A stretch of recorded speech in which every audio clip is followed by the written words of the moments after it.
Thank you.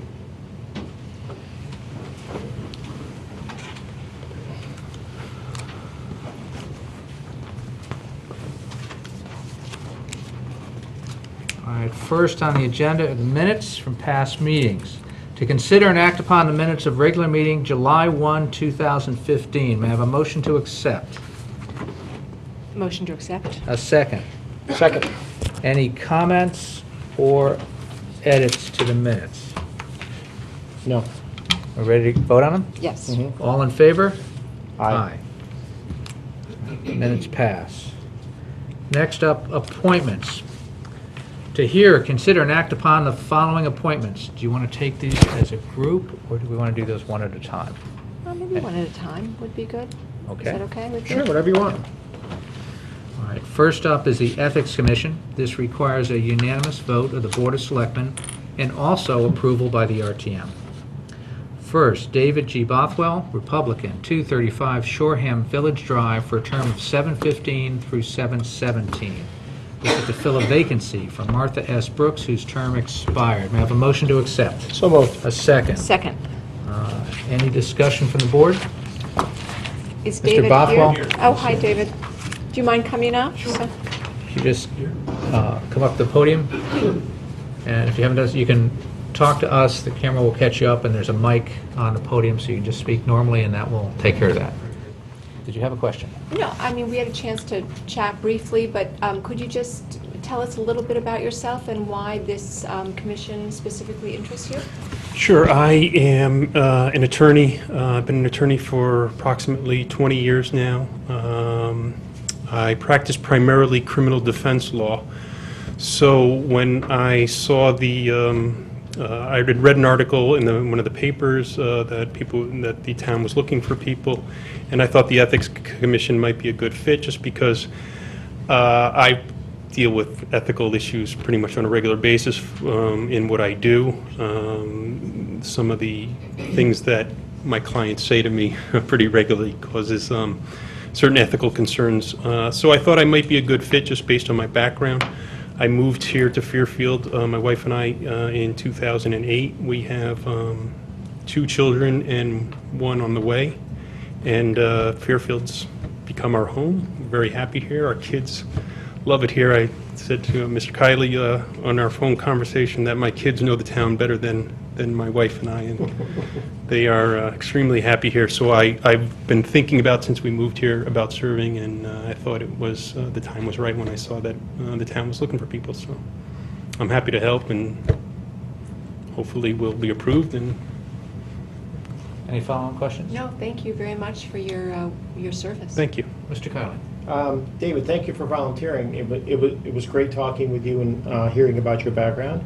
And you do have a great legal background, and I'm confident you'll be a great addition to the Ethics Commission. So thank you. Thank you very much.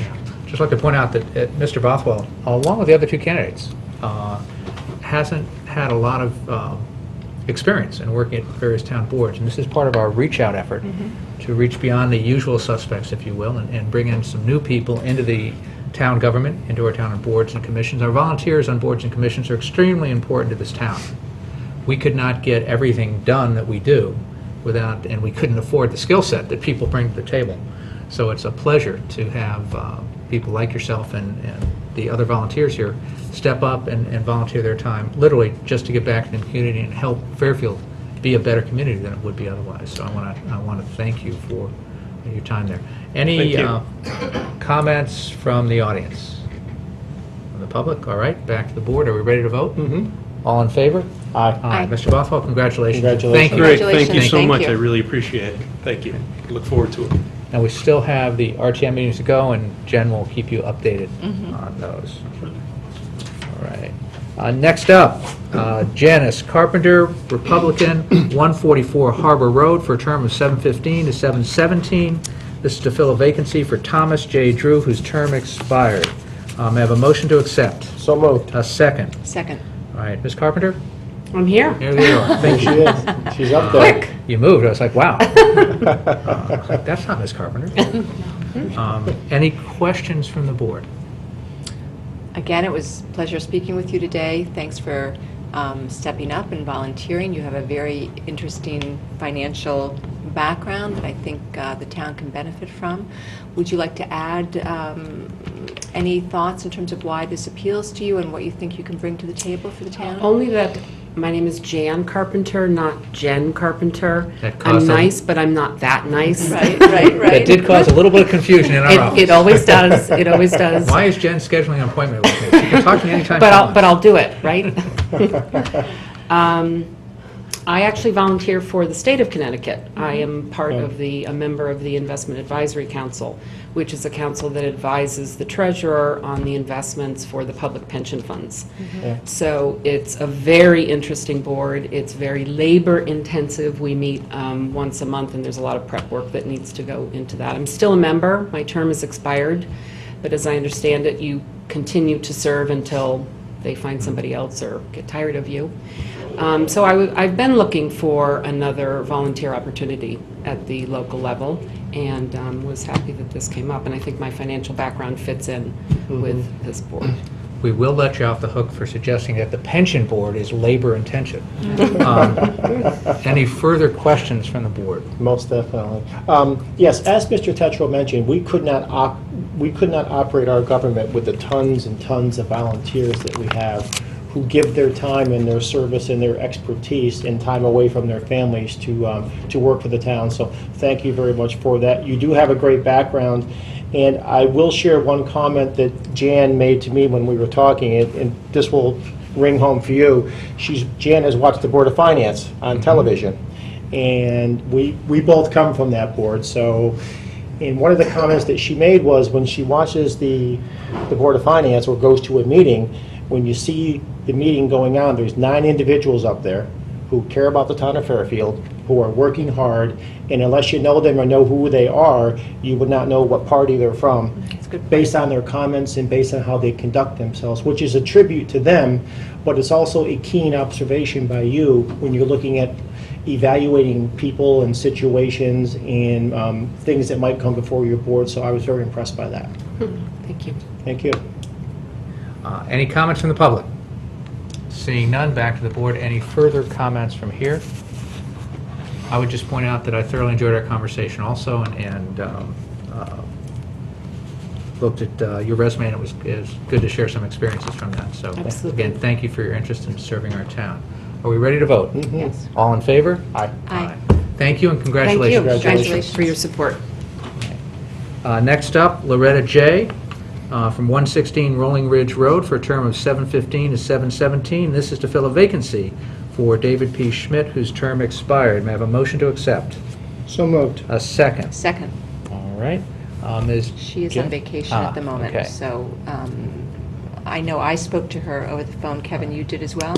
I did speak to her Yeah. a couple days ago. All Yeah. right, and I had a chance to speak to her, so Yeah. are we comfortable voting? Very comfortable. She has a great background in social services, has been very involved in other town-wide activities, and is, I think she's going to be a terrific addition to the Ethics Commission. I completely agree. We had a wonderful conversation. She's got a great background, and I've had the pleasure of knowing Loretta from school and encountering her over the years as part of the volunteer work that she does through other organizations, and she's always been a phenomenal asset to our town, so I'm very much in support of her. I thought it was a good indication that she took time to join us at the ethics workship. We That's showed up right. at She really Fairfield U. enjoyed that as well. Yeah. And I'm very impressed that somebody would take the time to also participate in that, which I've had a chance to do both times. I think you both have had a chance to do that also, I believe. In years past, yeah. Yeah. So that, and I want to thank Dave Schmidt and Professor Dave Schmidt, let me rephrase that, and Fairfield U for helping put that on. I think we had 80 or 90 people in attendance at that. This is the second time in 2 years that we've done it. We had a good turnout last time, and it's something that has really helped as we go through a series of case studies. I think it's helped everybody who's participated get a different view or perspective on serving on boards and some of the different situations that you might encounter while you're there. Any further comments from the board? Are we ready to vote? I just want to add one thing, which is that she will be at the RTM meeting. She said she'll be back from vacation, so she will be able to answer questions from the RTM there. Good, I think, and I'm going to ask that if you, Jen, follow up with everybody, because I think we've got one committee meeting, it's a Yes. combined committee meeting, and one, the main RTM meeting, so it's a little bit different schedule over the Right. next 2 weeks. Right. So, all in favor? Aye. All right, congratulations, Ms. J, and thank you very much for your service. Next up, the Shellfish Commission. Deborah Wetmore, Republican, 32 Beaumont Place, for a term of 11/12 through 11/17, and this is to fill a vacancy for Catherine Rayner Kotropa, who resigned. May I have a motion to accept? So moved. A second. Second. All right, any questions from Ms. Wetmore? Thank you. Well, I guess I just wanted to say I'm very interested in filling this position. I've lived in Fairfield since 1980, and I've lived prior to that in Norwalk. I've always lived by the coastline.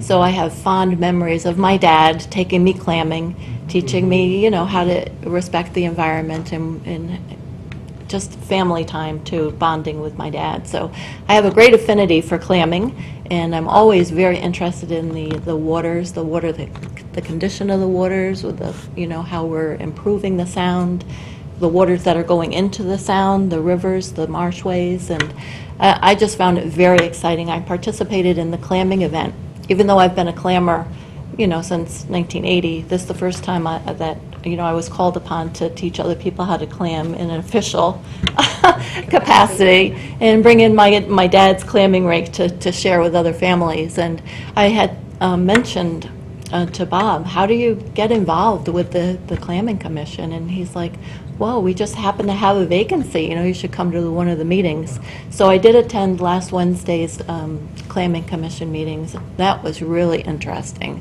I was talking about the Mill River and the beds and the oystering, and I was like, this is great. So I also have an interest in looking up grants, for getting money, and also the philanthropy part of it to raise money too, to help the Shellfish Commission. So that's I'm so excited just to even be thought to be part of.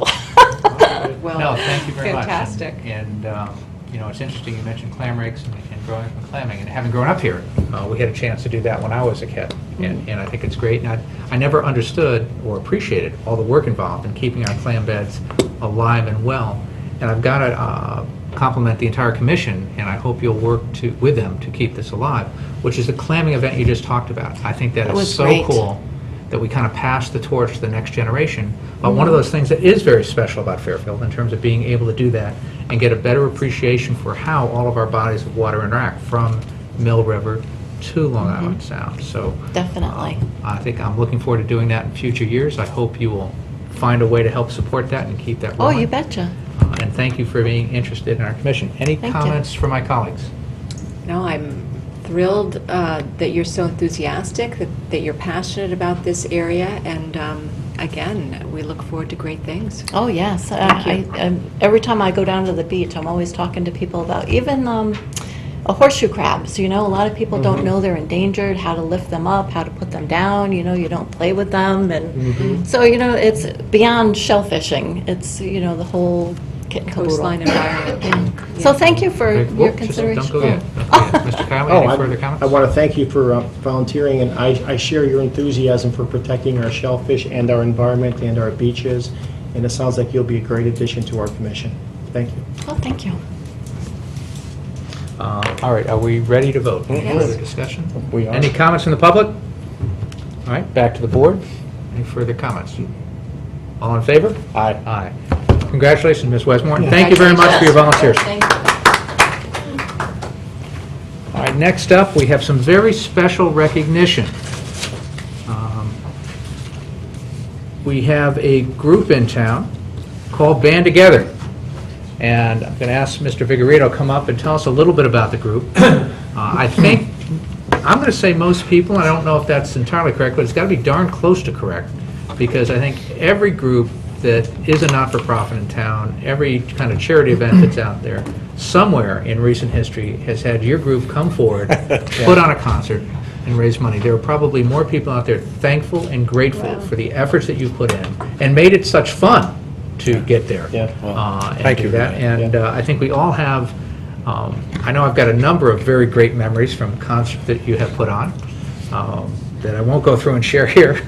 However, I do want to thank you for just an amazing vision that you have in terms of taking music and then taking your collection of, I'm going to say musicians, but it's more than that, because you It's kind more than of that. expand to fill the available space, for lack of a better term, and you helped out at our 375th Grand Gala Yes. just last year. So I want to thank you again for that. You guys were fabulous. You had us dancing all night long.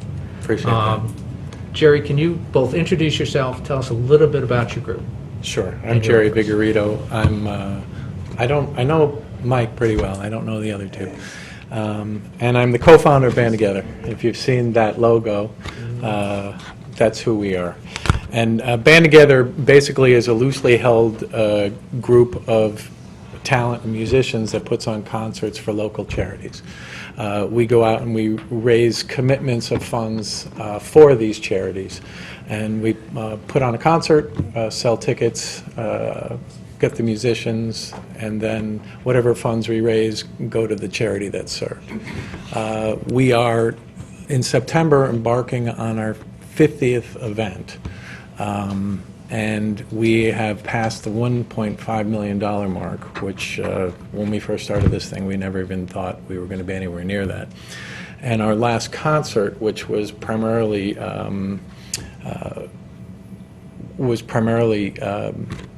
raising funds for inner-city kids, for music programs and what have you, was our highest-grossing show, individual show, at $78,000. And so the momentum that we have just keeps going on. We keep selling out shows, and we are talking to new charities now. We're going to be dealing with Clasp House out of Westport.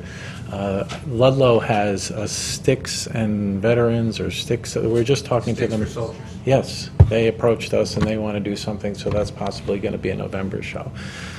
But how we started was Rob Freed is my partner in crime, local resident as I am, and we are both musicians in a band, and we decided that there had to be a better way to play music other than to just play in clubs, because we could easily fill a nightclub, and in the end you were left feeling kind of empty because all you really did was sell beer and pizza for the owners. So we decided to come together and say, well, why don't we put on a show and raise a little bit of money. First show we did was for Habitat for Humanity, a youth house that they were building. And we did that up in Weston, in the Grange, I believe it was. And we set up the chairs, and we had apple pie and ice cream and all that. And we raised, I think, $2,400 for the Habitat for Humanity. So going from that particular show to a show that, you know, raised $78,000 was pretty incredible. So we're almost 9 years into this. Our first show at FTC was when they weren't even a music venue at that time. They were doing plays, and I met Miles, who was the founder down there, and I said, we need a place to put on a concert. And they did have speakers and some lights, and we were the first music act at Fairfield Theater Company. And we continued along with them. Helped with I just love to see the growth that has happened down there. I mean, I really do believe in that. But we grew parallel, because that was sort of our home base, and as that grew, we grew, and membership and everything else, to the point where in 2013 we were honored with their Artist of the Year, Rob and I, and that was, that was pretty cool. So Mike's been a great supporter, I mean, you always have been. You've always been there for us, and we're going to continue on doing it. We do about 6 to 7 events a year, and then we do appearances such as the gala. So I think when the concept of raising $1.5 million for local charities is huge. That's a tremendous impact on our local community. The idea, and I've seen you a number of times, especially recently, partner with FTC, Fairfield Theater Company, to do in their venue a fundraiser for a charity. And I think, boy, that's a tremendous partnership. coming together to raise money to help our community and help groups in our community. So when I look about somebody, you and Rob coming together and having the vision to literally help enrich the not-for-profits so they can do a better job of providing service to those in need in our community, I'm in awe of what you've been able to do with all of that. I appreciate that, and I appreciate that. I was thinking that, we have done things specifically in town, which would be Operation Hope. Pilot House is one of our greatest successes, we believe, the programs for special needs. They're now have a horse farm that the next show we're going to do is going to be a down payment on that horse farm. So this will be our 9th show for the Pilot House, and nobody really knew who the Pilot House was, and that's a direct impact of the community. The thing that I find that is what you spoke of, Mike, was when we're dealing with the Center Women and Families, which is the Center of Family Justice, which Chief McNamara is involved with. That's in Bridgeport, but you'd be surprised how many people locally come to me and say that they had used that service, or how many people that when we do their events, I see from Fairfield, or people that come from out of town that go to the Pilot House or use Operation Hope. One of the things when we did the concert for Haiti, how was Haiti tied to Connecticut or tied locally? And we worked with Tony Wong on that, and to do that program, I was saying, well, what does Haiti have to do with Connecticut? And I had found there were so many families locally that were tied, that had either Haitian families or had Haitian workers. There's a young family, a policeman here. His full-time nurse for his son was a Haitian immigrant who was a citizen and had family down there and didn't know where that family was. So it was directly impacting what we were doing here in Fairfield. And like Mike says, a lot of what we do, the impact is far beyond what we ever see. We don't always know. We don't know who we help all the time. But, I grew up in this town. I've lived here all my life, and it's just pretty cool to be doing this and get the support of the town. Any comments from my colleagues?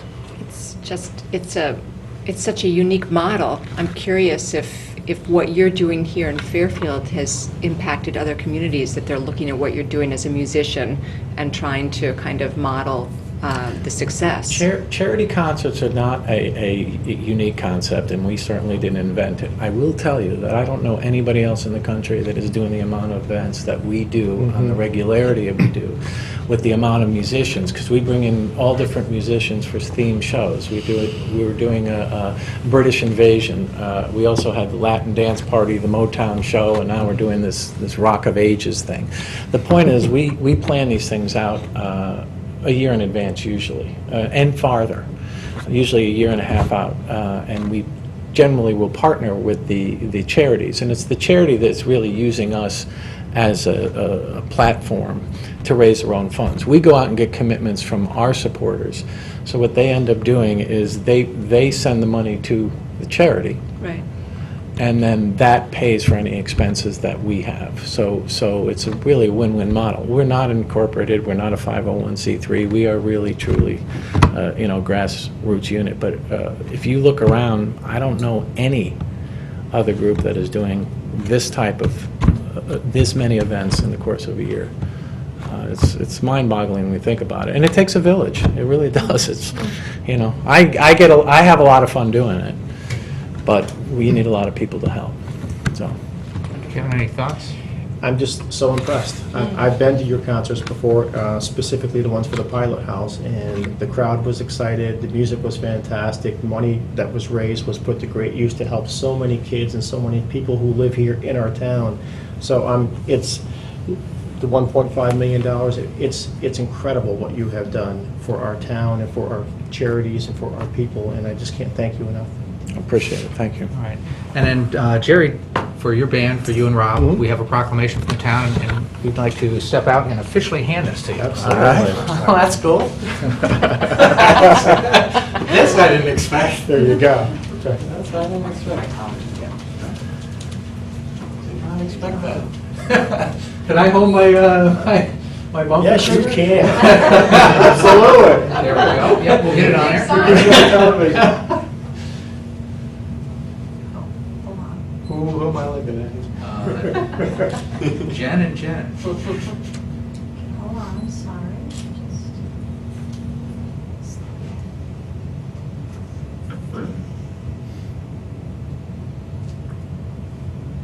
One more. Thank you. Jerry, officially on behalf of the town of Fairfield, thank you. Oh, thank you. Thank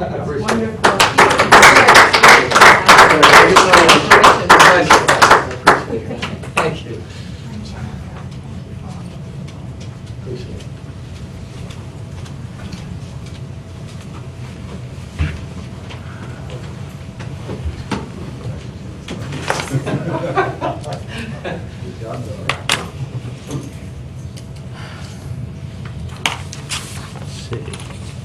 All right, next up on our agenda is to hear an update on the Firefighters Union contract from Chief Fiscal Officer Bob Mayer. Mr. Mayer, if you join us up here.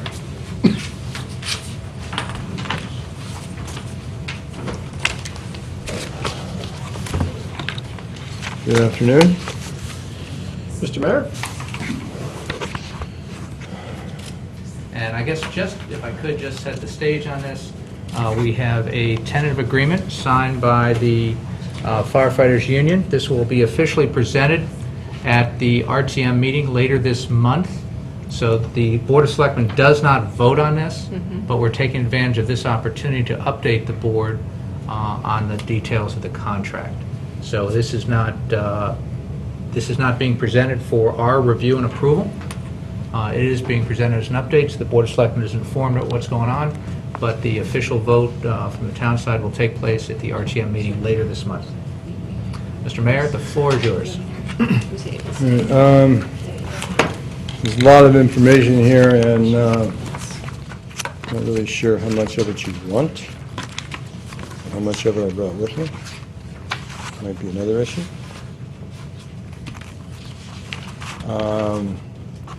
The union negotiations have been going on for a while. As the last contract ended June 30, 2013. So this current contract will be for 4 years, July 1, 2013 to June 30, 2017. Quick overview of the financial impact and a comment about that. There are, you can look at the salaries, you can look at the changes in the health care, you can look at the changes in the pension, you can look at the changes in employee contributions, you can look at the changes in the benefits. But to look at each or any individual section individually doesn't give you a real picture of the contract. What you have to do is really take it in total. And I think what we ended up with in total is a very fair and reasonable contract that serves both the town and the fire department union personnel who serve the town extremely well, as we all know. The contract includes salary increases. It includes a reduction in the benefits of the health care program. It includes an increase of employee contributions to the health care program. It includes an increase in employee contributions to the pension plan and an increase in employee contributions to OPEB, other post-employment benefits, primarily medical and some life insurance. The average increase for the 4-year period is 2.09%. That number is in line with what is happening in the employee cost index nationally. It is below the line what is happening in the employee cost index in the Northeast region.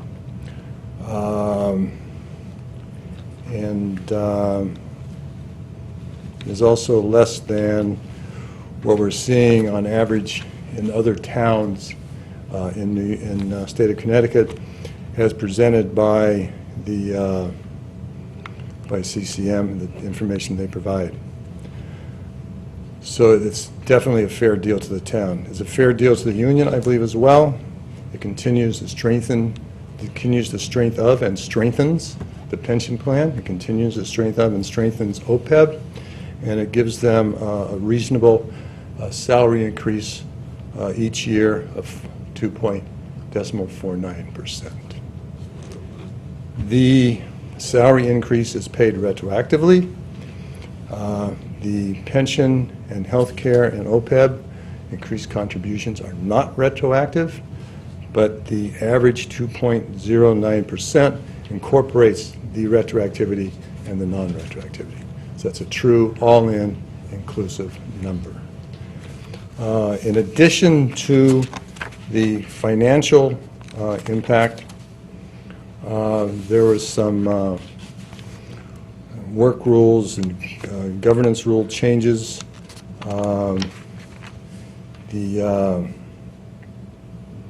Some relating to streamlining, if you will, the grievance procedure, transferring some responsibilities from the Fire Commission to the HR Director.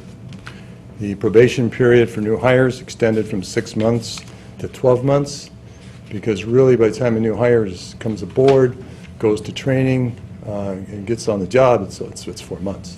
So we really only had like 2 months to, this gives us a full 6 to 8 months to actually have a review through that probationary period. We increased the line of duty funeral benefit to $20,000, which I think is totally, absolutely appropriate. And we changed the weights of the promotional exam to be 60% oral, 40% written, which eliminated the merit piece because of the belief that the merit piece was more subjective in many cases than objective. There are some other work rule changes and some hourly changes which benefit the town and benefit the firemen individually. The change in the healthcare plan results in a 4.1% savings in healthcare, just the change in the plan alone. The employee contribution increased from 8.5% to 13%, so that's a 4.5% increase.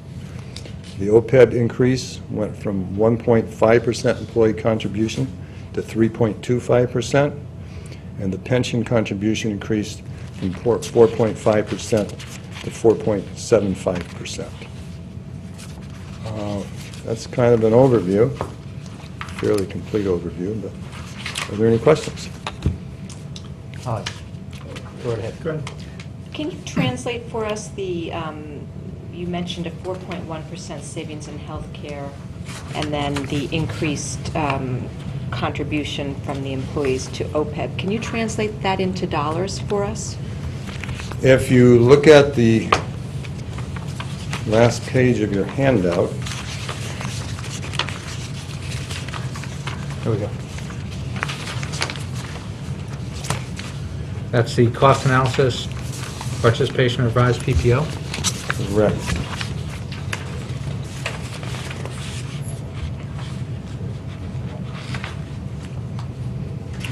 Looking at those two, if you go over to Pension? the 8th column,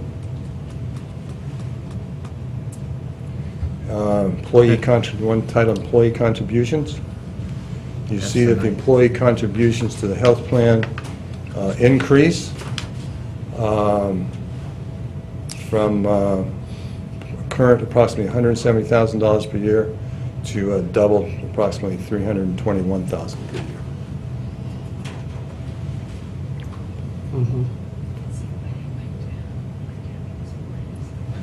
If you look at the OPEB, you see that goes from $102,000 per year. If you go two over, it goes from $102,000 per year to $239,000 per year, 140% increase. If you go from pension, it goes from $300,000 a year to $350,000 per year, approximately 18.5% increase.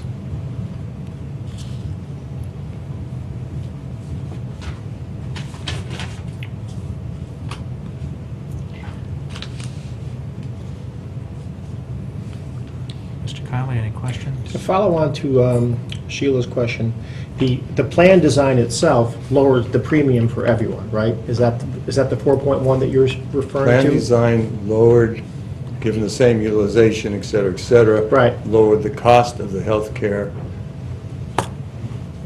regardless of who paid for which piece. Right. 4.1%. That was my question. So we have the plan premiums coming down by the 4.1%, benefiting both parties. Correct. And then we have on the other side the increased contribution, and which is a separate calculation. Okay. Correct. And back to your calculation, and thank you for that. On the 2.09, just so I'm clear on that, that is the 4-year average annual change. Correct. Over the course of the 4 years, including the 2 years of actuals and the 2 years of Correct. changes that will be made to the things that aren't being changed retroactively. Correct. So that's all correct. So that's net a real, true 4-year number. Correct. Just so I'll understand that. And the other question I has, and I know there are some changes in scheduling and manpower, well, not manpower, but the work week. And so my question around that would be, the shifts are changing. Do those shifts, will they have any material impact on expected overtime? Chief Tracy might answer that question better than Okay. I can, but just to give you my perspective based Right. upon my information, we're not a leader in this. There are many towns that have already gone to this To this change. different schedule? To this different schedule. Okay, that's number one. Good. Number two, it benefits the department members, it helps them plan their lives better.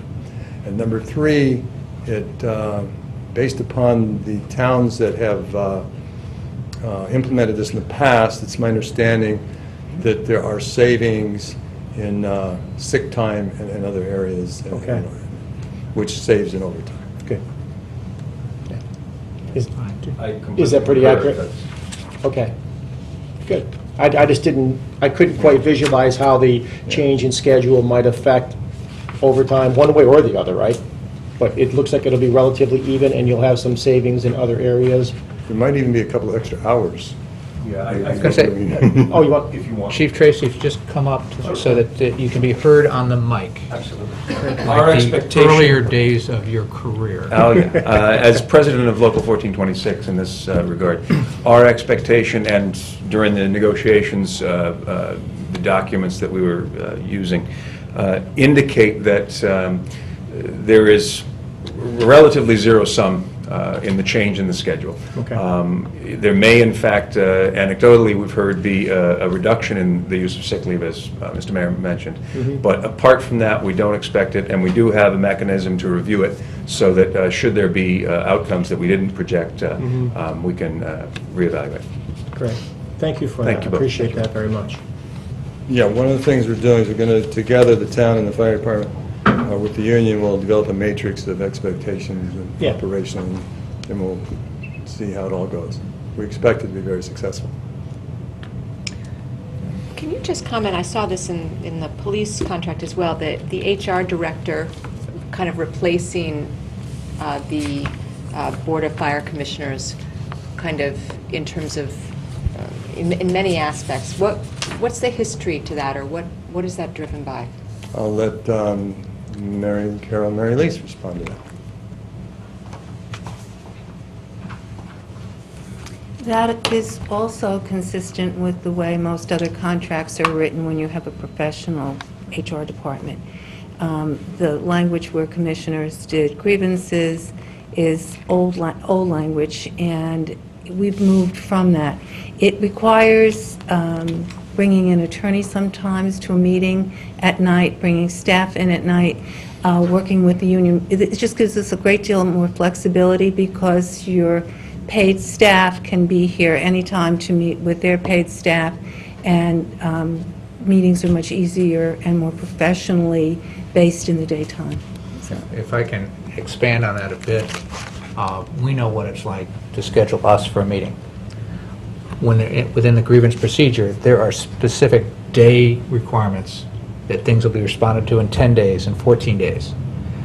In the middle of the summer, in the middle of vacation, the challenge of getting a committee together and getting a quorum together on the same day and getting up to speed on the issue in order to give a fair hearing to a grievance is problematic at times.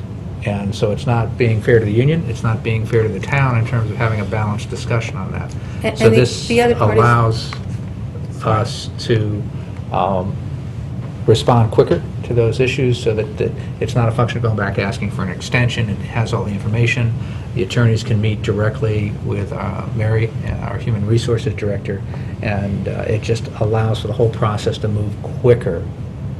And I think, as Mary said, these days, logistically, it's just harder to get an entire commission together, especially during the summer months. And it just is asking lay people who are commissioners and are involved to make decisions about workers' comp or health insurance or things of that nature where you have to develop a learning curve. And Right. so when I first started here, someone in one of the unions came in to me and said, the faster you can resolve a grievance, the better it is for both management and labor. And that's why this is really a very important part. So it's an important step in the right direction. Thank you. Thank you, Mayor. Any further questions from the board? I have one other just general question, maybe it's more of a comment, but we seem to be moving in a direction where the town, we're asking our employees to contribute more, and that translates into savings for the town overall. You mentioned other towns in terms of where Fairfield fits in. Can you comment on that a little bit more in terms of, is this kind of positive trend for the town? Is it happening outside of Fairfield? Are we keeping pace with other towns? Are they doing more or less? Just, I know that's a rather broad question, but can you compare us to one or two other towns in terms of what we've achieved here versus what they've been able to accomplish elsewhere? Well, that's a question that can be answered in a couple hours. Right. Sorry about that. Maybe a couple minutes would be good. You know, each town is different. You have different salary structures, you have different longevity structures, you have different history, et cetera, et cetera. You know, people, just the other day, there was a newspaper article that the firemen in Bridgeport gave up OPEB contribution, OPEB benefits for new hires. Okay, now got a big play. Hey, Mayor, how come you didn't get that in the contract? Well, another piece of that contract is those policemen all went into MERS, which is the state retirement board. Now, the state retirement board, our pensions are capped at 75% for fire, 70% for police. MERS, there's no cap; it's 100%. Our pensions are based upon base and longevity. In MERS, it's based upon base, longevity, overtime, pay differential, et cetera, et cetera. So you have to look at the totality of where you are and judge it. So I think, given where we are and I think this contract is a milestone contract that benefits both parties very well. I can just add to that, one of the things that happens is that our labor attorney, Emmett Hipson, tracks the settlements that happens elsewhere. So even though these negotiations are going on, we're tracking the other settlements as they come through, both in other towns and, frankly, in this town, in terms of what those settlements are. So all of that's looked at. Some of those are more relevant than others. Right. And if I have a moment here, I just, Bob, because you mentioned some of the pieces on MERS, including overtime, one of the number one myths in our town, when I talk to folks out there, is the concept that our pension payments are based on base salary plus overtime. That's not the case in fire, but it's also not the case in any of our unions. Any overtime payments are not part of the calculation for determining pension payments. It's all based on base pay plus longevity, as Mr. May mentioned. So I just wanted to take a moment to emphasize that, because that seems to me, because in so many other towns, states, and other forms of government, overtime is a factor, It is not a factor here, but that's all people hear about, it seems, is from other communities, even all the way across the country in California. Just want to make sure that folks understand that is not the case in our town. Any other questions from the board? Mr. Mayor, any closing comments on this issue? No, I mean, the next agenda item is police. Excuse me, and, any more on this oh. issue, Mr. Mayor? No, sir. Thank you. I want to thank Bob Mayer, our CFO, and his team from finance that have been working on this. Mr. Emmett Hipson, who I mentioned, is our labor attorney on this, and Human Resources Director Mary Carol Merrilees, who have done a yeoman's amount of work in putting this together. I want to thank Assistant Chief Tracy and his team on the union side in negotiating. This has been a very involved and detailed negotiation. There's, as you can see from the settlement document, there's a lot of moving pieces. I'm going to suggest to you the contract is much thicker, and each one of the pieces was looked at throughout this process. What I want to emphasize is not only the current and kind of shorter term issues that were helped and resolved, but this goes a long way to addressing some of our long-term liabilities and help us managing our long-term costs, which for the health of the town is extremely important and moves us in the right direction from a long-term base.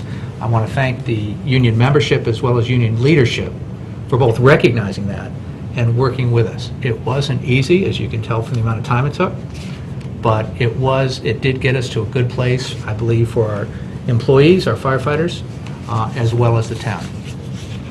Mr. Mayor, I think you're up for the next item, if you would take us through that. Yeah, the next item is police, and basically, if we can replay the tapes of the fire. And the difference being the 4-year average, if you will, for police is 0.04% less than the fire. They come in at 2.05% average. There were fewer work rule and management changes, because some of their changes have been made in more recent contracts. And I'll just, on my other comments, it's a pleasure working with the police, as it was with the fire department. Everybody was actually made some friends. It was very, very well handled, I think, by all parties. Are there any questions? I have a quick Sheila, question. go right ahead. Number 7 of the summary, we talk about only dependents at time of retirement and retirees' natural-born children thereafter shall be eligible for retiree health. So can you give me an example? If I'm a 26-year-old dependent of a retiring police person, what does this, explain how this works. If you, it's almost, I don't want to say this. Okay. If you are a retired policeman under the current contract, or fireman under the current contract, and you're 70 years old, and you're widowed or divorced or whatever, and you get remarried, that spouse would fall under the plan. So that spouse would get survivor benefits or whatever. So it would increase the cost to the town. The changes made in both fire and police, basically, the net results of the combined changes are that new bride no longer is covered, but if they have any natural-born children, that after they retire, they would be added.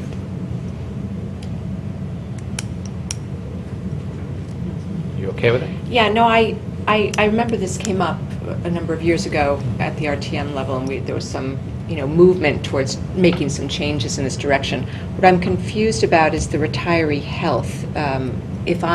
What does that mean if I'm a child, but I'm over the age of, 22? Am I eligible to my parents' health benefits? That's what I'm confused about. I understand what she's asking. Thank you. Okay. Any existing child of a firefighter or police officer is going to be covered to the full extent of the Affordable Care Act. What this says is if in retirement you remarry and have another child, your new spouse is not covered, but your child is. Say firefighter retires at 60 and has another child, okay? That child is covered, but new spouses will not be covered. It is, you've seen some of the similar language in other contracts. It's been included in every other contract over the last 5 or 6 years, that it says only dependents at the time of retirement will be covered. All right. And that makes for both pension and health insurance, it makes it very clear, and it is a big savings for the town. Thank you, guys. That Thanks, Mary. helps. All set.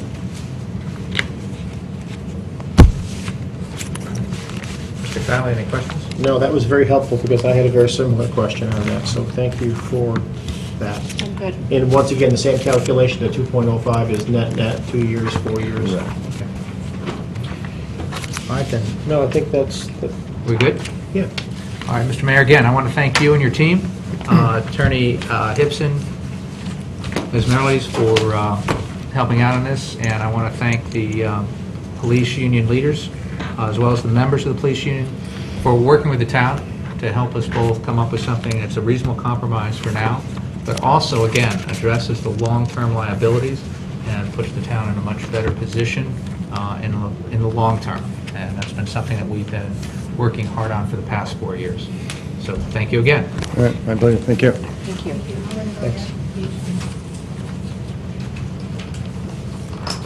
All right. Next up, item 8, to consider and act upon tax refunds as recommended by the tax collector in the amount recommended. May I have a motion to accept? So moved. A second. Second. Any discussion or amendments? I would like to make an amendment to delete the period at the end of the sentence and add a comma followed by the amount of $104,130.96. I have a motion to accept, or rather, sorry, a second. Second. All right. The item as amended, or the amendment is before us. Any questions on the amendment? All in favor of the amendment? Aye. Aye. The item as amended is before us. Any further discussion on the item? Are we ready to vote? All in favor? Aye. Aye. All right. Thank you very much. Next up is the town attorney, a private executive session on pending litigation. I have to leave? Yes. Oh, I'm sorry. All right, may I have a motion to come out of private executive session? So moved. A second? Second. All right, there were no motions made and no votes taken in private executive session. However, may I have a motion to accept the attorney's recommendation? So moved. A second. Second. Any further discussion? No. All in favor? Aye. All right, and somebody's got that written down? I do. Good, thank you. Next up, to hear, consider, and act on any communications. We have none. To hear, consider, and act upon any new business which should come before this meeting. There's none that I know of. May I have a motion to adjourn? Motion to adjourn. A second. A second. All in favor? Aye. Aye. All right. Jerry, thank you. You're welcome.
to recording.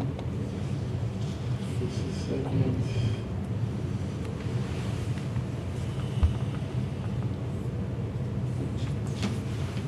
Go. All right, may I have a motion to come out of private executive session? So moved. A second? Second. All right, there were no motions made and no votes taken in private executive session. However, may I have a motion to accept the attorney's recommendation? So moved. A second. Second. Any further discussion? No. All in favor? Aye. All right, and somebody's got that written down? I do. Good, thank you. Next up, to hear, consider, and act on any communications. We have none. To hear, consider, and act upon any new business which should come before this meeting. There's none that I know of. May I have a motion to adjourn? Motion to adjourn. A second. A second. All in favor? Aye. Aye. All right, Jerry, thank you. You're welcome.